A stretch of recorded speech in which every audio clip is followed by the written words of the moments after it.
Jio sim use பண்ணிட்டு இருக்கீங்கன்னா ஜியோல minimum recharge plans அப்படிங்கிற மாதிரி இருக்கு. இந்த பிளான்ஸை நீங்க ரீசார்ஜ் பண்ணீங்கன்னா அட்லீஸ்ட் உங்களுக்கு வந்து சிம் வந்து ஆக்டிவேட் பண்ணி வச்சிருக்கும் சரி, இல்லை ஏதாச்சும் ஒரு எமர்ஜென்சி பர்பஸ்க்காக நீங்க கண்டிப்பா இதுக்கு ரீசார்ஜ் பண்ணி ஆகணும். அப்படி பண்ணும்போது ரொம்ப லோ பிரைஸ்ல இருந்தா போதும் பிளான்ஸ் அப்படின்னு நினைக்கிறவங்களுக்கு இந்த ரீசார்ஜ் பிளான்ஸ் ரெண்டு இருக்கு. இது ரெண்டாவதா இருக்கிற பிளான் பார்த்தீங்கன்னா மோஸ்ட் ஆஃப் யாருக்குமே தெரிய மாட்டிருக்கு. அண்ட் தென் பார்த்தீங்கன்னா இந்த பிளான்ஸை பார்க்கறதுக்கு முன்னாடி மறக்காம இந்த வீடியோக்கு லைக்கும் முடிஞ்ச நம்ம சேனலை சப்ஸ்கிரைப் பண்ணி வச்சுக்கோங்க.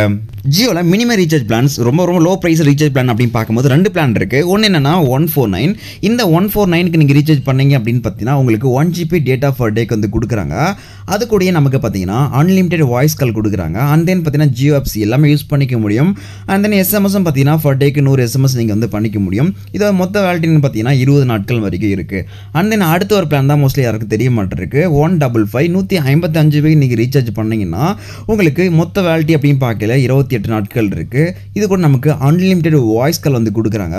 எஸ்எம்எஸ் அப்படின்னா 300 SMS பார்த்தீங்கன்னா 28 நாட்கள் வந்து கொடுத்துருக்காங்க. அண்ட் தென் டேட்டா அப்படின்னு பார்க்கல நமக்கு வந்து 2 GB டேட்டா தான் வந்து கொடுக்குறாங்க. இது நீங்கள் பர் டேக்கு யூஸ் பண்ணிக்கலாம், இல்லை அந்த 28 நாள் வரைக்கும் வச்சு யூஸ் பண்ணிக்க முடியும். இதுதான் பார்த்தீங்கன்னா வந்து ரொம்பவே லோ ப்ரைஸில் ரீசார்ஜ் பண்ணக்கூடிய திட்டங்களை ஜியோவில் இருக்குது. உங்களுக்கு எது பெஸ்ட்டான பிளான்ஸோ அதை நீங்கள் சூஸ் பண்ணி யூபிஐயில் நீங்கள் எந்த ஒரு ஆப்லையும் யூஸ் பண்ணி ரீசார்ஜ் பண்ணிக்க முடியும்.